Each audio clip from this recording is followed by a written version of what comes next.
Bismillahirrahmanirrahim. Alhamdulillahilladzi hadana lil iman wa an'ama alaina bil islami wal ihsan wa zadana bil ilmi wal irfan.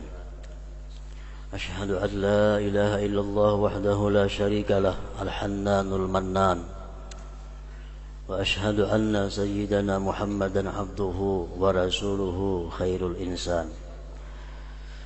Allahumma salli wa sallim wa barik ala sayyidina Muhammadin sayyidi waladi adnan wa ala alihi wa ashabihi wa dhurriyyatihi wa atba'ihi ila akhiriz zaman, amma ba'd.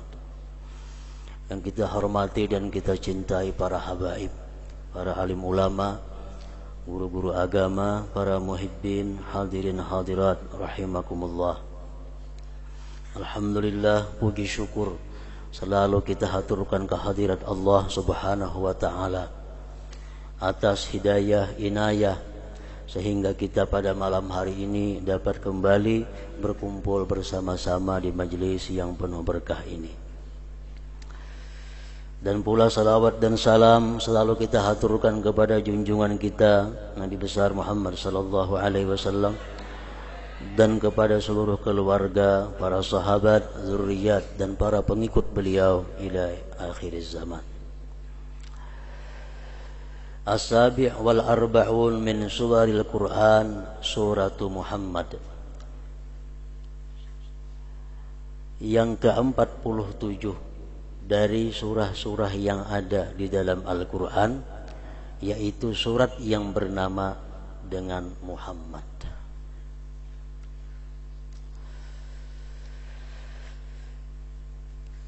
Surat Muhammad ini madaniyatun, diturunkan di Madinah. Wa ayatuha, dan ayat-ayatnya samanun wa salasun, berjumlah 38 ayat.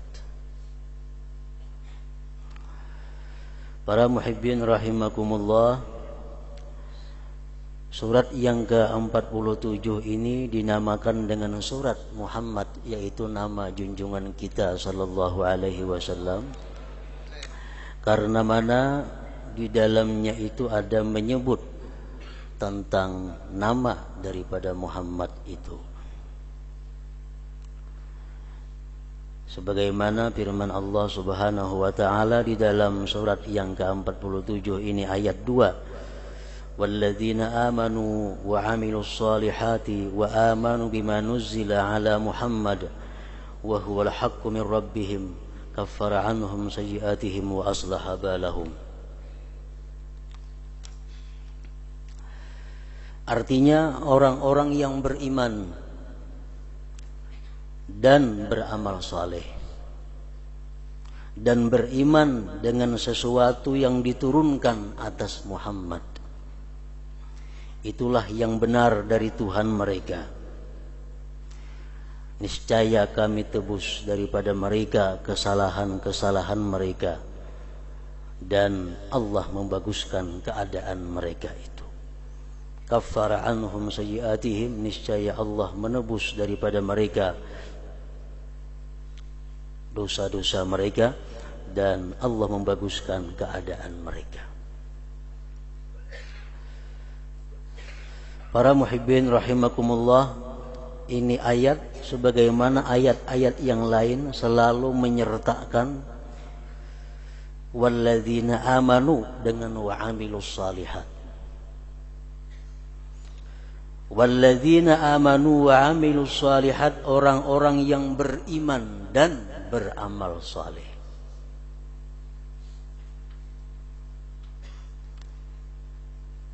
Artinya kalau hanya iman tapi tidak ada amal saleh, itu belum cukup. Atau hanya ada amal saleh tetapi tidak ada iman, itu pun tidak bisa dilaksanakan. Perpaduan antara iman dan amal saleh itulah yang membuat keberuntungan seseorang di dunia dan akhirat. Dengan modal iman kita akan selamat daripada kekal di dalam neraka. Dengan modal amal saleh yang banyak, kita akan banyak mendapat fasilitas di dalam surga nantinya.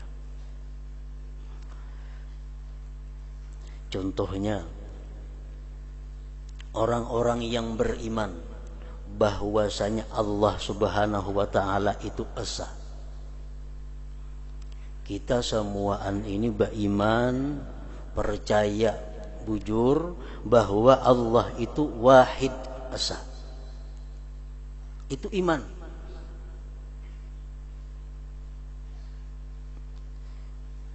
Amal salihnya apa? Kalau kita percaya bahwa Allah itu esa, amal salihnya adalah kita beribadah kepada Allah Subhanahu wa ta'ala dengan ikhlas. Kita beribadah kepada Allah Subhanahu wa ta'ala dengan semata-mata hanya karena Allah. Dan tandanya ibadah yang dilakukan dengan ikhlas itu adalah ibadah yang terus menerus, ibadah yang kada balang kambingan.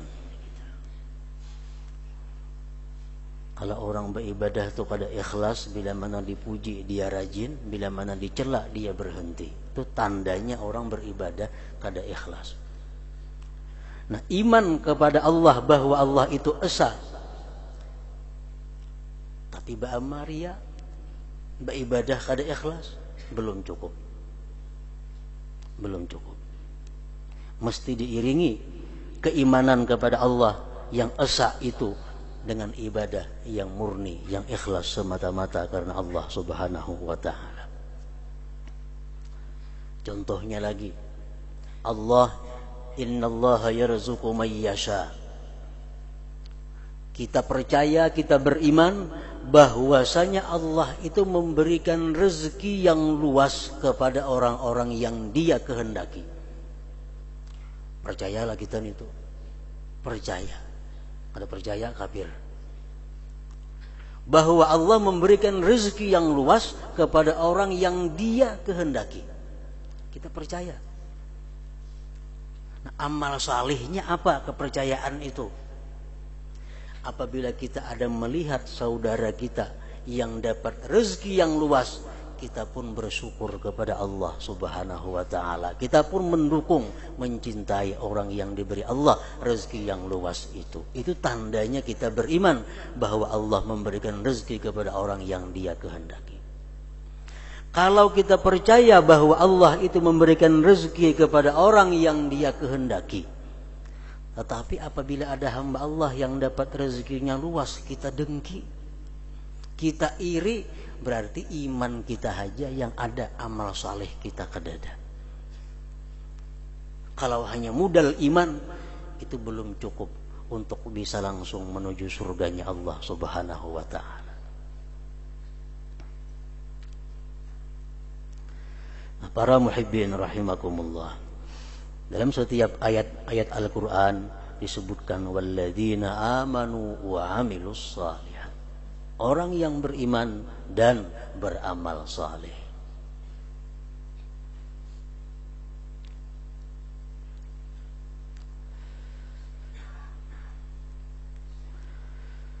Surat yang ke-47, yakni surat Muhammad ini, sebagaimana juga surat-surat yang lain, memberikan petunjuk kepada kita, memberikan arahan kepada kita.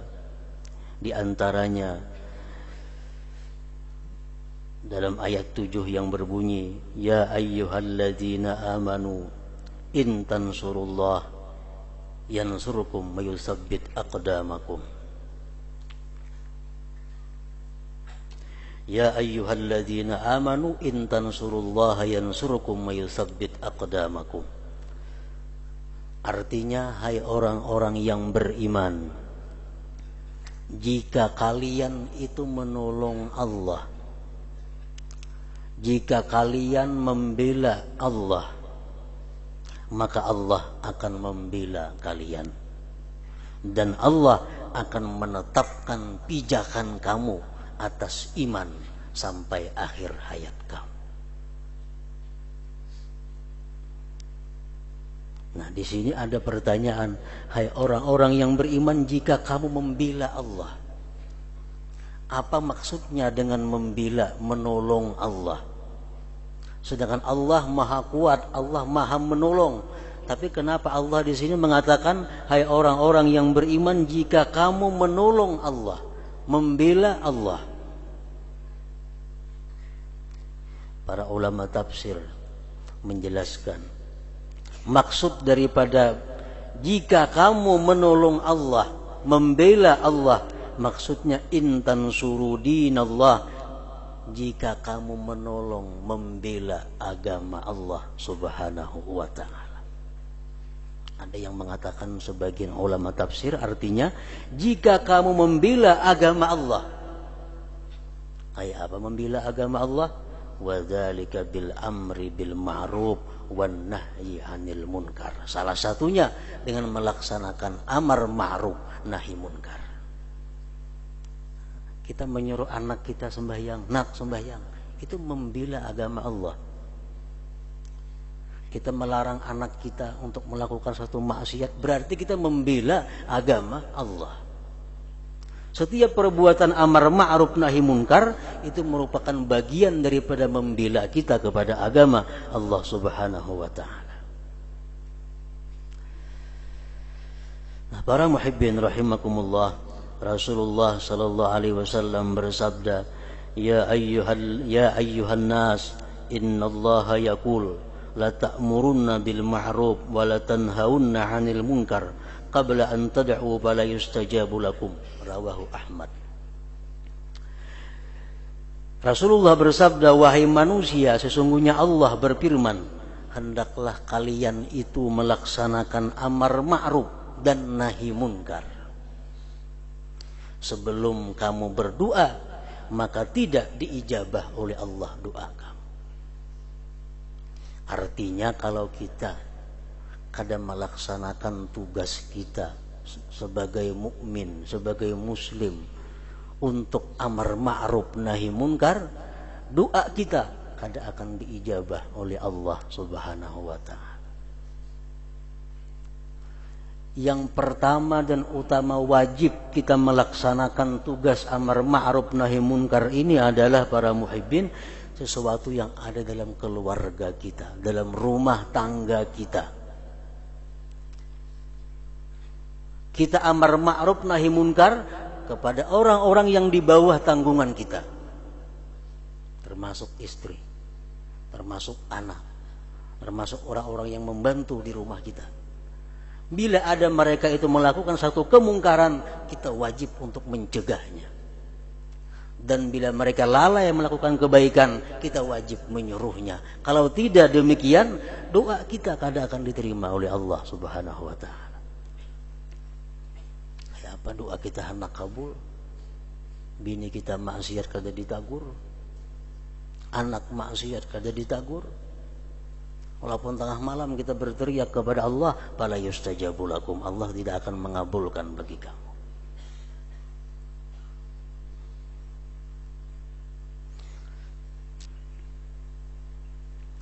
Rasulullah sallallahu alaihi wasallam bersabda, kaifa antum idza lam ta'muru bima'ruf wa lam tanhau 'an munkar. Rasulullah bersama-sama para sahabatnya, beliau berkata, dalam sabdanya itu beliau menyatakan, bagaimana kalian jikalau kalian itu tidak menyuruh dengan kebaikan dan tidak mencegah daripada kemungkaran. Sahabat bertanya kepada Rasulullah, apakah itu bisa terjadi wahai Rasulullah? Apakah mungkin kami ini tidak amar ma'ruf nahi munkar? Artinya Rasulullah menjawab, na'am walladhi asyaddu minhu sayakun.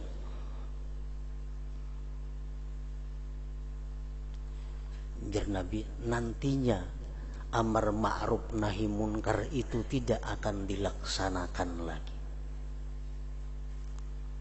Orang sudah sibuk dengan urusan-urusannya. Walaupun anaknya, bininya, orang di rumahnya melanggar hukum Allah, dia kada ada urusannya lagi. Itu jar Nabi kita akan terjadi. Dan yang lebih sangat daripada itu akan terjadi. Kayak apa yang sangat pada itu? Kaifa antum idza ra'aitumul ma'rufa munkara wal munkara ma'rufa. Bagaimana kalian, kata Rasulullah, bila kalian sudah melihat yang baik itu sebagai mungkar dan yang mungkar sebagai kebaikan. Nanti ada masanya. Sesuatu yang baik dianggap kemungkaran. Sesuatu yang mungkar dianggap satu kebaikan. Nah, ini sudah berlaku sebagiannya di antara kaum muslimin, di tengah-tengah kaum muslimin. Sesuatu yang mungkar dianggap baik.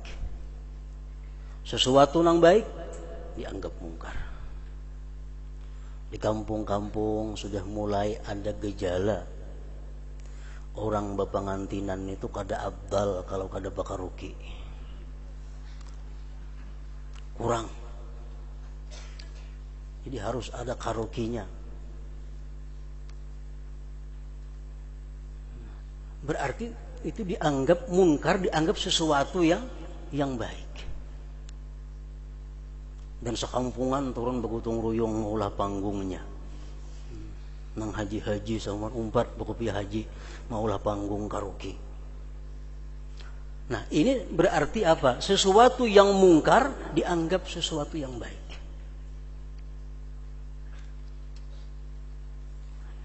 Sudah disampaikan jauh-jauh hari oleh Rasulullah sallallahu alaihi wasallam bahwa nanti umat ini bukan hanya meninggalkan amar ma'ruf nahi munkar, tetapi bahkan yang lebih dari itu, yang munkar dianggap baik.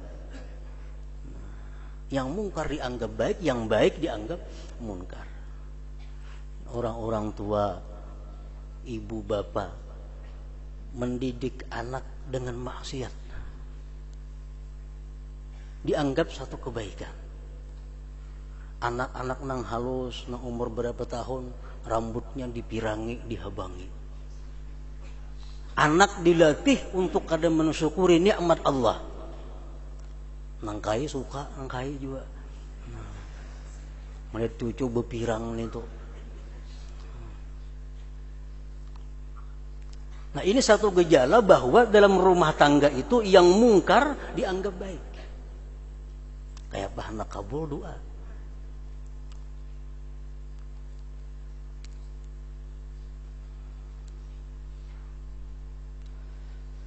Sahabat berkata kepada Rasulullah sallallahu alaihi wasallam, "Wahai Rasulullah, apakah terjadi nantinya sesuatu yang mungkar dianggap baik, yang baik dianggap mungkar?"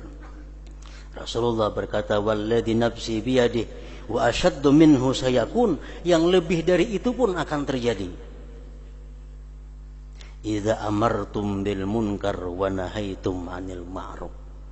Bila mana kalian saling menyuruh dengan yang mungkar, saling melarang daripada yang ma'ruf, tabalik sama sekali.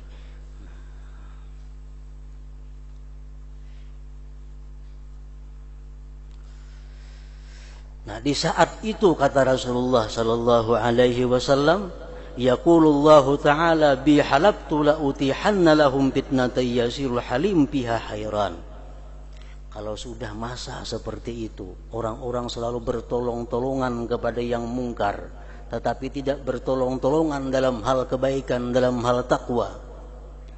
Di situ Allah akan menurunkan kepada mereka, menguasakan kepada mereka fitnah, bala atau azab, yang orang-orang yang sangat sabar pun kebingungan menghadapi azab itu, apalagi nang kada penyabar. Orang nang hidupnya sabar, nang kada suah merintih, kada suah mengeluh, tak ucap mengeluh wah ini. Padahal orangnya sangat sabar. Artinya bala itu bersangatan dahsyat bagi mereka. Sampai-sampai orang yang halim, yang sangat sabar pun keluh kasah dengan adanya bala yang diturunkan Allah.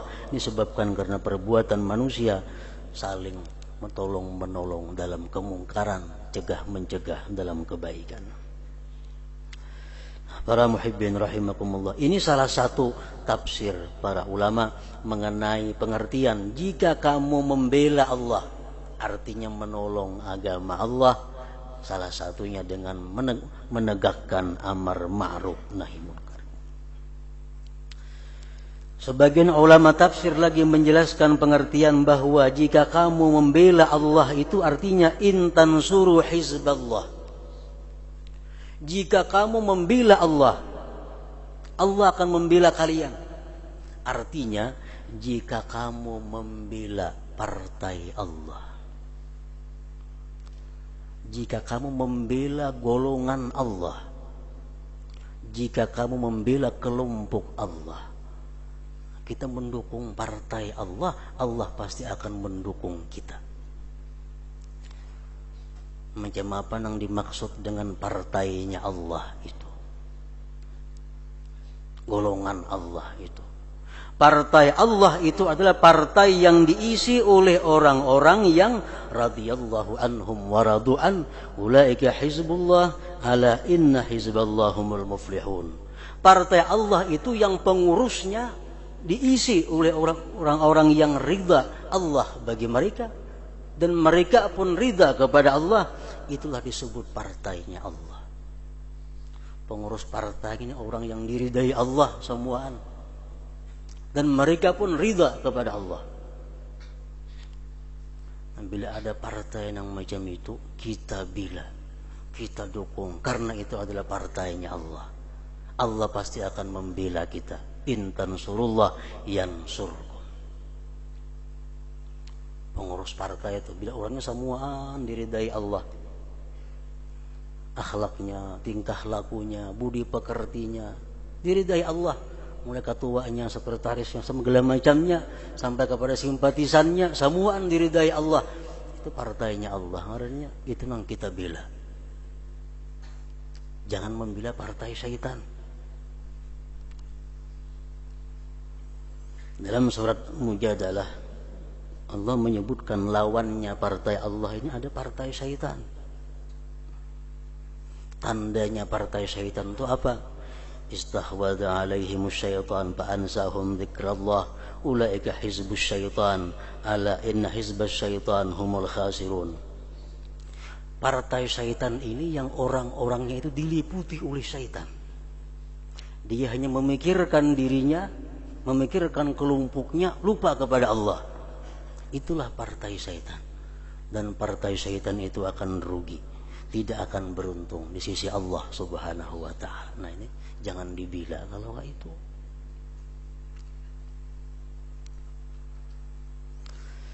Jadi sebagian di antara ulama-ulama tafsir mengatakan bahwa artinya intan surullah, jika kamu membela Allah, membela golongan Allah, membela golongan atau partainya Allah subhanahu wa ta'ala, Allah pasti akan membela kita dan Allah akan menetapkan pijakan kita dalam iman sampai akhir hayat kita.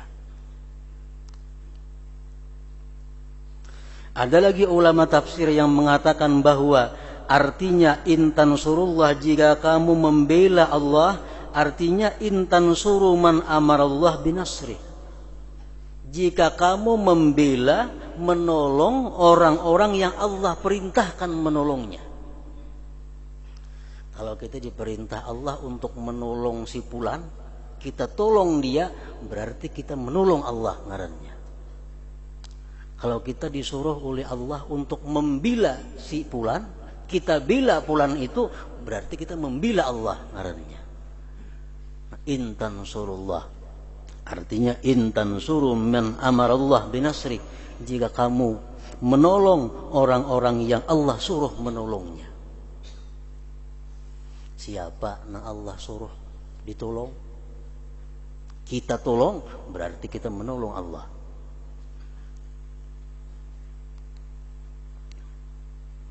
Rasulullah sallallahu alaihi wasallam menyatakan dalam sabdanya, unsur akhaka zaliman aw mazluma, qila kaifa ansuruhu zalima, qala tahjuzuhu 'anil zulmi fa inna dzalik nasruhu, rawahu Tirmidzi. Kata Rasulullah, bila tolong, bantu orang yang zalim atau orang yang dizalim. Jadi ujar Nabi, nang zalim tu dibantu, nang dizalim pun dibantu juga. Ujar sahabat, bagaimana bisa membantu orang yang zalim? Rasulullah mengatakan bahwa kamu cegah dia daripada kezalimannya. Yang demikian itu namanya adalah menolong dia. Umpamanya calon pembakal, calon kepala desa, orang yang dikenal sudah kezalimannya, calon apakah yang sudah diketahui orang ini zalim, dukung, tapi mendukungnya dengan cara jangan memilih inya. Itu ngarannya mencegah inya daripada kezaliman. Tahjuzuhu 'anil zulmi fa inna dzalik nasruhu. Engkau cegah dia daripada kezalimannya, maka itulah namanya menolong dia. Menolong orang yang zalim, menolong orang yang dizalim berarti adalah menolong Allah Subhanahu wa taala menurut sebagian pendapat ulama tafsir. Siapa lagi orang yang disuruh Allah membela, kita membelanya? Rasulullah sallallahu alaihi wasallam menyatakan dalam sabdanya, "Man dzukira indahu akhuhul muslim wa huwa yastati'u nasrah falam yansuruhu walau bi kalimah adzallahu Allahu azza wa jalla biha fid dunya wal akhirah." Barang siapa yang disebut di sisinya saudaranya yang Islam, barang siapa yang digibah di hadapannya saudaranya yang Islam,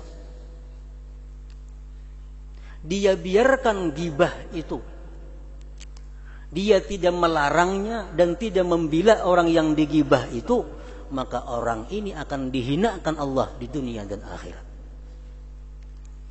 Jadi kalau ada kawan kita menggibah kawan kita yang lainnya, kita mendengar, kita disuruh membela kepada orang yang digibah ini. Kita bila dia berarti membela Allah. Kalau kita kadang membela dia, kita akan dihinakan Allah dunia dan akhirat. Kayak apa cara membelanya? Kalau itu bentuknya ghibah, kita cegah dia daripada melakukan ghibah. Kalau kita kadawani mencegah dia, kita tinggalkan dia supaya jangan mendengar ghibah daripada mulutnya itu. Nah, itu menolong. Atau lagi man dzukira indahu fitnah. Kita tahu persis, kita tahu betul bahwa kawan kita yang muslim itu kadang melakukan itu. Tapi orang menyebut dia yang melakukan itu, difitnah. Kita mendengar orang memitnah saudara kita, kita diam, kita akan dihinakan Allah. Kita wajib di situ membela Allah, membela orang yang kena fitnah dengan mengatakan bahwa itu adalah kada benar. Dia bersih daripada perbuatan itu. Nah, apabila yang disebut itu adalah fitnah atau buhtan. Nah, para muhibbin rahimakumullah, sama halnya kita menghadiri atau kita melihat ada orang muslim yang dizalim oleh orang lain, kita diam, kita akan dapat laknat Allah Subhanahu wa taala. Orang yang dizalim itu wajib kita membelanya karena itu membela Allah. Bila kita diam, kita akan dapat laknat, kutukan daripada Allah Subhanahu wa taala. Nah, demikian beberapa pendapat ahli tafsir mengenai firman Allah Subhanahu wa taala yang berbunyi, in tansurullah yansurkum wa yutsabbit aqdamakum. Jika kamu membela Allah, Allah pasti akan membela kamu dan menetapkan pijakan kamu atas iman sampai kepada akhir hayat kamu. Para muhibbin rahimakumullah, selanjutnya yang ke-48 suratul Fatah. La hadratin Nabi sallallahu alaihi wasallam al-Fatihah. إياك نعبد وإياك نستعين صراط المستقيم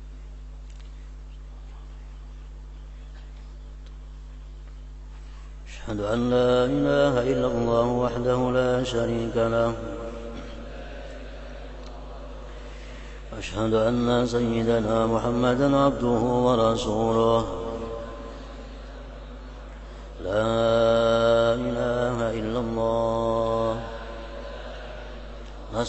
الله لا إله إلا الله نستغفر الله لا إله إلا الله نستغفر الله لا إله إلا الله ونتوب إلى الله لا إله إلا الله محمد رسول الله صلى الله عليه وسلم فيا إخراج منه شفاعة صلوا سلموا تسليما